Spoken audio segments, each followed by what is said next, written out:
pour résoudre ce conflit israélo-arabe qui s'intègre dans la vision générale du djihad, qui est une guerre théologique et juridique, et qui ne concerne pas seulement les Juifs, mais l'ensemble des nations non musulmanes de la planète, comme on le voit aussi avec les Arméniens ou bien d'autres pays, qu'il faudrait d'abord que le monde musulman, d'une façon tout à fait officielle, récuse l'idéologie djihadiste. Bonjour et shalom, Richard Darmon au micro du studio Kalita pour notre magazine bimensuel d'analyse géopolitique Israël dans sa région, Israël au cœur du Moyen-Orient, avec comme thème aujourd'hui une question fatidique, j'allais dire, peut-on ou non résoudre les conflits israélo-arabes ? Pour en parler avec nous dans le studio, l'écrivain et spécialiste du monde arabe Bat Ye'or. Bat Ye'or, bonjour. Bonjour. Très brièvement, après avoir passé des décennies de recherche, j'ai écrit une dizaine d'ouvrages de référence sur le statut des minorités juives et chrétiennes dans le monde arabe. Vous êtes livré depuis 2019, depuis 4 ans, à l'écriture de 4 romans historiques. Le dernier, Khamsin des Juifs d'Égypte, Moïse, Élie et aussi Ghazal. 4 romans historiques dans lesquels, en fait, si on prend une des diagonales qui traverse ces 4 ouvrages, vous rendez compte de toute l'opposition soulevée dans le Moyen-Orient par le projet sioniste de rétablissement et de restauration d'un État juif indépendant et souverain. Est-ce que vous êtes optimiste, peut-être pas dans l'immédiat, mais est-ce que on peut, au travers de tout ce qui se passe dans vos livres, on a plutôt l'impression que les choses sont irrémédiablement livrées au conflit? Eh bien, on peut toujours trouver un chemin d'entente si on le veut. Ça dépend de nous. Mais il faut savoir se débarrasser aussi des préjugés du passé. Et je pense qu'en premier lieu, pour résoudre ce conflit israélo-arabe qui s'intègre dans la vision générale du djihad, qui est une guerre théologique et juridique, et qui ne concerne pas seulement les Juifs, mais l'ensemble des nations non musulmanes de la planète, comme on le voit aussi avec les Arméniens ou bien d'autres pays, eh bien, je pense qu'il faudrait d'abord que le monde musulman, d'une façon tout à fait officielle, récuse l'idéologie djihadiste et qu'il accepte le principe de souveraineté des nations non musulmanes, qu'il accepte leur légitimité et qu'il renonce à l'idée d'islamiser la planète. Mais ça, c'est tout un programme qui prendra beaucoup de temps, parce que si l'on en croit les conclusions du livre tout récent que vient de publier Georges Bensoussan, l'historien francophone Georges Bensoussan, qui s'intitule « Les racines du conflit israélo-arabe », sa thèse, c'est que pour en arriver là, ça va prendre de nombreuses décennies, voire presque un siècle, parce que ça ne va pas se faire facilement. Il faut éduquer les jeunes générations dans cette voie-là. Il faut donc leur enseigner ce que c'est que le djihad, ce qui est un sujet tabou et qui a été tabou. Et puis il faut leur enseigner la dhimitude, ce qu'est la dhimitude. Donc la condition des nations qui sont islamisées. Et il ne suffit pas d'enseigner le peuple juif qui est un petit peuple, et d'ailleurs c'est pas seulement le peuple juif qui est concerné, mais 2 milliards de chrétiens et les populations asiatiques, hindouistes et bouddhistes, etc. Il faut donc que ce djihad, que la communauté islamique, qui compte 1,5 milliard de personnes, soit confrontée à son passé. Et qu'elle accepte de renoncer à cette vision. 2 points optimistes. Primo, il y a beaucoup de musulmans qui ne demandent pas mieux que de le faire, parce qu'ils veulent pas haïr les non-musulmans. Ils veulent établir des relations d'amitié et d'estime avec les autres peuples, quelle que soit leur religion.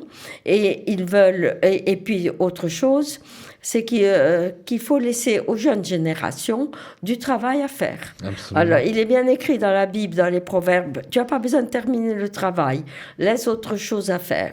Eh bien voilà, alors les jeunes, nous leur apportons la connaissance, c'est à eux à l'utiliser pour bâtir la paix.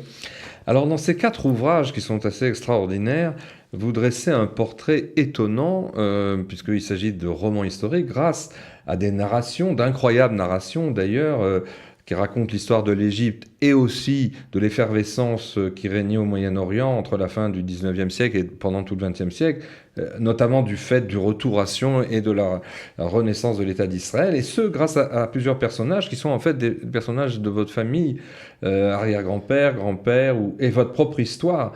Et c'est une épopée, je dirais, assez dramatique qui débouche finalement sur, dans le dernier ouvrage qui s'appelle Ghazal, sur votre propre histoire, votre propre expulsion, la vôtre et celle de votre famille, sous le régime de Nasser. Oui, c'est vrai.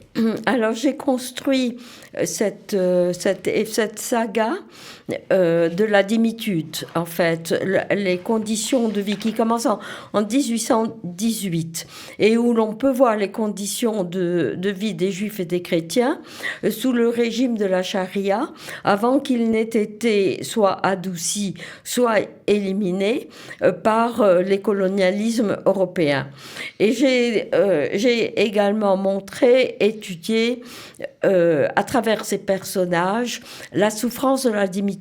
Pour moi, le dhimmi est un personnage central et j'ai voulu lui rendre sa dignité et son honneur en dépit de son avilissement, parce qu'il représente des millions de personnes qui ont été sacrifiées et dont on n'a jamais parlé. Donc j'ai construit toute mon œuvre, si vous voulez, autour de ce personnage pour le mettre au centre de l'histoire, parce qu'il me semble que si on connaîtrait son histoire, on pourrait faire la paix juifs, chrétiens et musulmans, parce que la dimitude contient également la haine chrétienne du juif, qui a été introduite dans la législation de la charia et dirigée à la fois contre le juif et le chrétien. Donc, si on connaît bien le domaine juridique et théologique de la dimitude, on peut essayer de rentrer à l'intérieur de tous ces préjugés et de les éliminer pour construire un monde de paix et d'unité entre juifs, chrétiens et musulmans. Alors dans ces 4 livres qui racontent de manière très colorée, j'allais dire, l'effet qu'a produit le processus du mouvement sioniste dans la région sur plusieurs générations, vous décrivez de manière très précise et des fois difficile la haine viscérale considérable que ce mouvement a déclenché dans les pays arabes de la région, qui dès le début du XXe siècle, la fin du XIXe siècle, quand les Juifs commençaient à revenir donc à Jérusalem et en Galilée, eh bien, se sont attachés tous à leurs alliés pan-germaniques et plus tard nazis européens, dans le but de noyer dans le sang ce retour à Sion. Et vous faites preuve d'une lucidité sur ce registre qui est sans doute liée à votre expérience traumatisante en Égypte. On ne peut pas le penser autrement. Oui, il y a un phénomène que l'on ne connaît pas généralement, qui a été d'ailleurs dissimulé et peu étudié.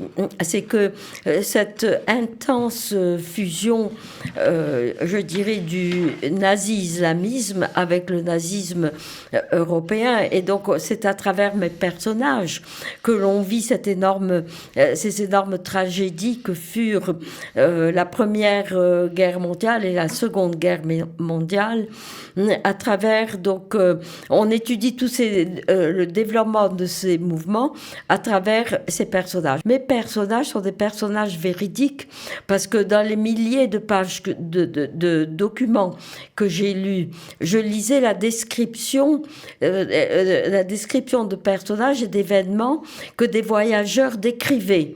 Et donc, je les ai introduits dans mes romans. Exact, je leur ai donné un passé, une vie, mais ce qui leur est arrivé, c'est exact. Donc, ce ne sont pas des personnages tout à fait fictifs. Et alors, justement, pour en revenir à notre sujet sur les possibles voies qui mèneraient à une désescalade de ce conflit, vous avancez, à partir de votre expérience de votre sortie d'Égypte, justement, au milieu des années 50, vous avancez, disons, l'impossibilité qu'il y a, en tout cas dans le contexte de l'époque, d'un quelconque dialogue. Or, depuis, il y a eu quand même, petit à petit, dans les dernières décennies, il y a eu une paix israélo-égyptienne, et ensuite une paix un peu boiteuse entre Israël et la Jordanie, des accords d'Oslo qui n'ont pas fait l'unanimité, et plus récemment, les accords d'Abraham avec des pays et des États du monde arabe plus lointain, de la région du Golfe. Est-ce que par exemple, les accords d'Abraham, c'est quelque chose qui vous rend plus optimiste ? Ah, tout à fait, parce que on ne peut jamais préjuger de l'avenir. Les situations de guerre sont dramatiques, mais il faut en sortir. Et ça ne veut pas dire qu'on aura toujours des situations de guerre. On doit travailler à la paix et surtout à supprimer les causes de la guerre. Mais alors, ce qui est intéressant dans les accords d'Abraham, c'est ne serait-ce que leur nom, parce que c'est sous l'égide justement d'une sorte de retour à la Bible hébraïque que en tout cas les musulmans des Émirats arabes unis et de ceux du Bahreïn et d'autres Bahreïn et d'autres pays qui les ont suivis pour les accords d'Abraham se sont placés dans le sens où c'est un réaccrochage, une refiliation justement de l'histoire d'Ishmaël par rapport à l'histoire des fils d'Abraham. C'est donc quelque chose qui augure peut-être d'un dialogue théologique nécessaire. Oui, en effet, mais le mot Abraham, le personnage d'Abraham est un prophète musulman dans le Coran. Donc ce n'est pas du tout le même personnage, tout d'abord, que celui de la Bible. C'est un autre personnage. Mais néanmoins, je ne sais pas ce qu'il représente vraiment, parce qu'il est peu mentionné dans le Coran, mais c'est un point qui permet de raccrocher les trois religions ensemble, de trouver un point d'unification entre les trois religions. Alors là, on place cette paix sous le signe de la théologie. C'est peut-être bien, parce que finalement, le djihad est une guerre religieuse. Est une guerre religieuse islamique. Si on peut trouver dans le personnage coranique, abrahamique, un moyen d'abolir le djihad et de se rapprocher des autres peuples de la planète, eh bien tant mieux. Je laisse ça aux théologiens musulmans de le faire. Il faut bien leur laisser du travail. Et surtout que l'œuvre est immense, comme vous le disiez, et les journées sont courtes. Mais on a vu dernièrement, je crois, à Dubaï, différents colloques théologiques où, pour la première fois, des sages juifs et des érudits juifs ont rencontré leurs homologues musulmans pour ne serait-ce qu'au moins faire prendre conscience à l'autre des contenus de la foi respective de chacun. C'est quand même un chemin d'une certaine manière. Ah oui, c'est très bien. C'est tout ce qui peut nous rapprocher et tout ce qui n'est pas terrorisme et guerre et tuerie et massacre est très positif. Alors, j'allais vous poser une autre question qui rejoint peut-être dans ces conclusions, enfin, la thèse que je vais vous soumettre, c'est la thèse de la sociopsychologue Eliane Amado Lévy-Valency, qui fut la représentante d'Israël à l'UNESCO, qui était une professeure à l'université Bar-Ilan, qui a beaucoup écrit dans le domaine de la psychologie, de la psychologie sociale, Et elle rejoint d'une certaine manière la thèse pessimiste de Georges Bensoussan quant à une issue rapide du conflit qu'elle écarte d'une certaine manière, parce que, dit-elle, finalement, c'est sa vision en tant que psychanalyste et en tant que spécialiste de psychologie. Elle explique que dans un petit opuscule extraordinaire qui a été publié en 67 et qui s'intitule, sous forme d'interrogation, Yitzhak, gardien de son frère, point d'interrogation, son frère, donc Ishmaël. Elle développe une analyse sur une centaine de pages assez percutante, faite en 67, juste après la guerre des 6 jours, dans laquelle elle montre que tant que le monde arabo-musulman n'aura pas résolu son propre rapport à la féminité, c'est-à-dire le statut de la femme dans le monde musulman et le rapport des hommes arabo-musulmans aux femmes qu'ils côtoient, tant qu'il y aura un ostracisme, une oppression qui est quelquefois extrêmement virulente, eh bien, il n'y aura pas de paix entre Israël et Ishmaël et le monde arabe, parce que, finalement, le refus d'Israël, c'est le refus de l'autre. Et l'autre, par excellence, c'est la féminité. Donc, elle explique que tant qu'il y aura des blocages à la fois individuels et collectifs du rapport à la féminité, il n'y aura pas de paix possible dans la région. Je ne suis pas du tout d'accord avec cette vision qui ramène tout à la femme et qui ignore en fait la théologie islamique. Vous savez, les rapports, la civilisation islamique, excusez-moi, c'est une civilisation qui a grandi dans le désert. Et donc, la condition de la femme, c'est une condition qui dépend du patriarcat. Mais c'était une condition qui était celle de beaucoup de personnes, du judaïsme aussi, qui vivaient dans certaines conditions désertiques qu'on ne trouvait pas, par exemple, en Grèce, qui ne faisait pas partie de la civilisation de la Grèce à cause du contexte géographique aussi, et climatologique. Et il y a un système de propreté, aussi par exemple qui est de pureté, qui dépend aussi de la proximité de ruisseaux, d'eau. Dans un désert, on ne trouve rien. Donc il faut rétablir certaines pratiques dans le contexte de l'époque et également contexte géographique. Maintenant, pour la femme en particulier, je ne crois pas du tout cela. Le rapport, la condition, parce que c'est une situation islamique en particulier. C'est pas parce que les Arabes s'entendaient très bien avec les Juifs avant l'apparition de l'islam. Il faut donc examiner le début de l'islam et ce qui a causé ce problème-là vis-à-vis des autres nations. C'est pas seulement les Juifs, c'est pas seulement le conflit judéo-arabe, c'est un conflit contre les autres populations de la planète. Et quand on arrivera à voir ce problème dans sa généralité, dans son entité, on arrivera à le résoudre. Mais pas sur un petit problème sexuel où l'homme veut que la femme se couvre. Nous voyons ça dans n'importe quelle civilisation. Finalement, ce que vous mettez en exergue comme levier pour pouvoir sortir de l'impasse d'un véritable processus de paix authentique, c'est la vocation historique, politique de l'islam à l'impérialisme, c'est-à-dire à la domination géographique et à son culturelle. Rapport avec les autres, mais les autres peuples. Pas les autres femmes, pas le sexe. C'est pas ça du tout.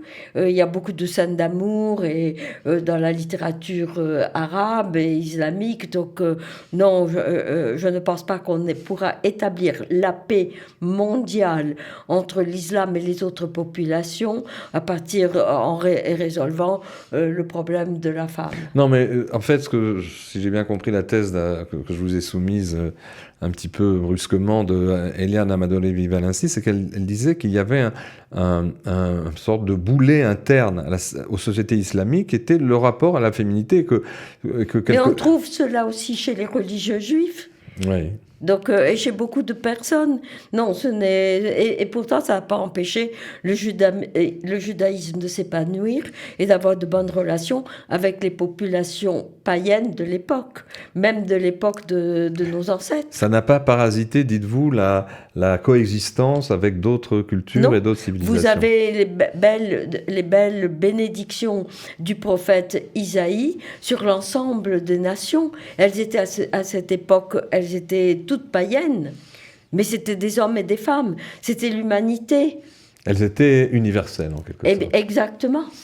Eh bien écoutez, réponse cinglante et pleine d'enseignements, je vous remercie d'avoir réagi. Avec toutes mes excuses oui. Pour cet esprit éminent. En tout cas, je vous remercie Bâti Or. Merci aussi aux auditeurs de nous avoir écoutés et à bientôt.